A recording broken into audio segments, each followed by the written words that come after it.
I really just want somebody who's going to aggressively fight for me in court. Is that too much to ask? Filing an eviction should not be complicated. There's got to be an easier way. Nothing frustrates me more than having to wait for my attorney to call me back. I need them now. What I really need from my law firm is someone who can provide my staff training so we actually can stay out of trouble. When you have property management problems, we have your solutions. This is the Zona Law Group podcast with the experienced attorneys from Zona Law. And good afternoon. I am Mark Zinman, one of the attorneys with Zona Law, and welcome back to the Zona Law podcast. I'm joined today by Scott Baluha. Yeah, good afternoon, Mark. How's it going today? You know what? They always say don't podcast while you're angry, and this may be the exception for me today. We're going to get into the governor's newest order, which is 2020-49. Just truly unbelievable to me, if you will.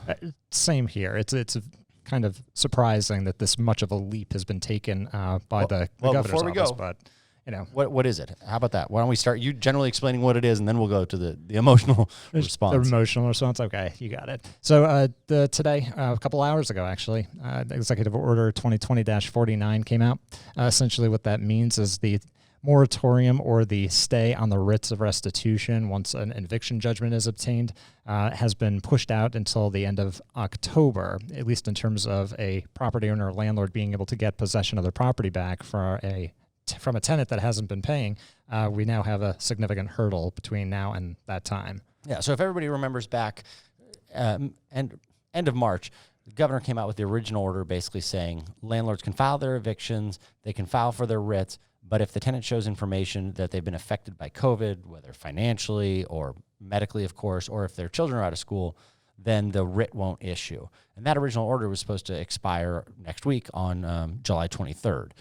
And so after that came the C.A.R.E.S Act, which is totally separate. And right. We've done enough podcasts on that, and I think people know that stuff pretty well. But we're just talking here about the executive order. So for a lot of the clients that were filing those evictions, they may have filed a motion to compel to get the writ executed, and it was denied, and therefore they had somebody in their property that wasn't paying rent, and they were looking forward to the 23rd of this month, right?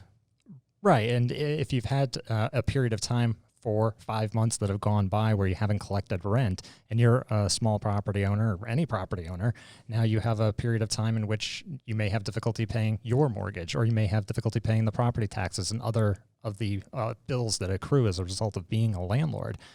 So while we all understand that there is a consideration that needs to be given, it doesn't sound as though there's any type of consideration being given back to landlords who are being stuck in this position under the new executive order. No, it really just extends it. And so what it does, the governor extended the previous order, so it stays status quo all the way through August 21st, which is a month out from now, obviously. And what it does is it adds a second part. After August 21st through October 31st, it now says that in addition to simply claiming that they've been affected by COVID, which is what we had before, now tenants have to submit documentation to the landlord, either asking for a payment plan and also showing that they've applied for the assistance. That, of course, creates certain problems, right? And not necessarily a very high bar that needs to be met. What does it mean to apply for rental assistance? Does that mean that you make a phone call and you just show I made a phone call? I submitted documentation. And even if the person's acting in good faith and actually does everything, does apply, that doesn't mean they're getting the money. Doesn't mean they're getting paid in full. So a lot of our landlords, especially the ones that have 1 or 2 properties, the tenant hasn't paid for 5 months because the tenant lost their job. I mean, those owners could potentially look at losing their properties. Right. If I wasn't stuck in that circumstance where I wasn't able to pay the bills associated with the property that I'm renting out, then what's ultimately going to be the result for the tenant as well, especially with such a long period of time being granted by the governor that a landlord is going to be prohibited from doing anything. Yeah, and we got to be clarified. Like, evictions, we understand. Nobody wants to do it. Property owners don't want to do an eviction. That's not part of the business model. They want tenants there that are paying. But the reality is that is the carrot and stick concept, where they have to have their property rights to say, okay, if you're not going to pay me, my remedy is to file an eviction. Even if the order had said, okay, the landlord files the eviction, takes that order, and then can go get the funds from the state, even that would provide property owners more rights than they have now. Right. And in our experience, the majority of property owners are already working with tenants, are already trying to assist them however they can in getting rental assistance, putting them on payment plans, waiving late fees. So there's already a lot happening on the front end with landlords that is helping assist so that people aren't made homeless during this time period. Yeah, and so the governor's order came out about 2 hours ago now. Right now it's about 5:30 on the 16th, which is Thursday.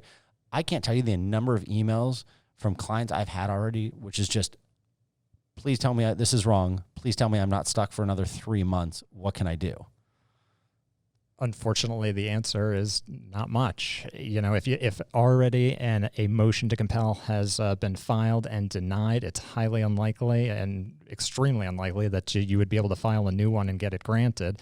Potentially after August 21st came along, because there's one little tiny bar that tenants would need to go over in order to be able to continue to qualify. But there's nothing that you can do. Yeah, but the people have to realize, within the state, I think between different organizations, there's approximately $127 million out there in rental assistance for the cities, different PAC organizations in the state, the Department of Housing. There's all this money. And as far as I know, about $1 million of that has been gotten out to tenants to get to their landlords. All the landlords want is literally provide the means to have the money released. Because right now you have this situation where the landlords are effectively having certain tenants live in their property for free, which to me is unconstitutional. Right. I mean, you run into problems, right? Yes. Essentially, this is a taking of another's property without due process, without an opportunity for the other party to handle it. You've taken away a remedy that a party who's been wronged under a private contract to be able to move forward and to be able to invoke their rights. So it would be the equivalent of being able to, go into a retail outlet and say, well, I'm going to take all these, items from the shelf and I understand that I owe you for it, but I'll come back in 90 days and pay you at that point.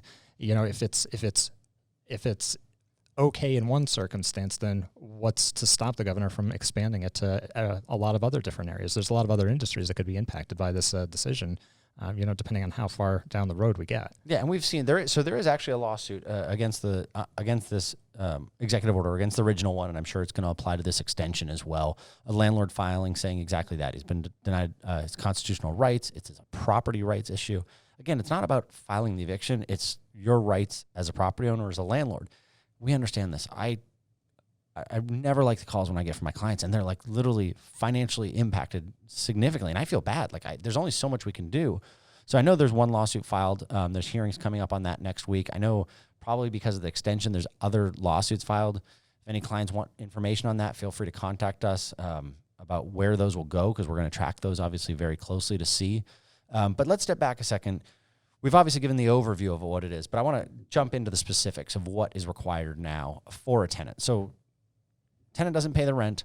Landlord under the executive order can file their eviction, can file the writ of restitution, correct? Well, so it's how far down the process can you get? So yes, you can serve a notice assuming that the property isn't covered by the C.A.R.E.S Act. You serve a 5-day non-payment of rent notice. Tenant doesn't pay. You can move forward by then filing and serving a summons and complaint. Nothing stops the judgment from entering. The fact that this executive order exists doesn't stop the judgment from going forward. But what it does happen is once the constable is called out 5 days after the entry of the judgment, if the constable is presented with documentation from the tenant showing that they're somehow affected by COVID-19, well, then everything stops. And then if you're in the landlord's shoes, you're required to file a motion with the court that says that the documentation that they provided was insufficient. However, if they do provide supporting documentation, medical documentation, documentation from an employer, then there is no remedy beyond that. The tenant has done what they are required to do, and then that's the end of the analysis until at least the executive order sunsets. Yeah, and so that's what we've seen so far. We've seen a lot of employers provide a statement saying the person was laid off, their hours have been reduced, any sort of medical documentation to show that they've been affected by COVID. And so that's the same standard basically that gets you now through August 21st. After August 21st, they're going to have to show that information. Let me read it here. And so they have notified the landlord or property owner in writing with supporting documentation of their ongoing financial hardship. And number 2 here is they have provided the landlord or property owner with a copy with any available supporting documentation of proof of submission of their completed pending application for rental assistance through a state, city, county, or nonprofit. So they basically have to apply and then give that documentation to the landlord. Right. So, like I was mentioning, could that be just a simple phone call to 211 or to any of the other agencies that are providing this rental assistance? Well, from our perspective, that bar isn't very high, and it doesn't really adequately protect the rights of both of the parties. We have to, on the one end, trying to avoid an increase in homelessness, but on the other end, we have to find some way of protecting individual property rights. And this order it doesn't go far enough.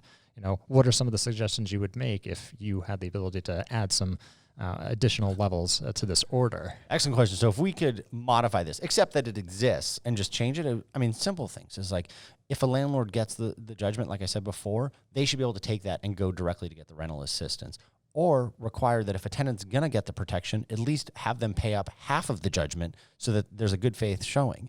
But under this, the way it's written, theoretically, a tenant gets COVID, and do they get now, 7 months free rent where they just get to live there and then get to move out before a writ's executed?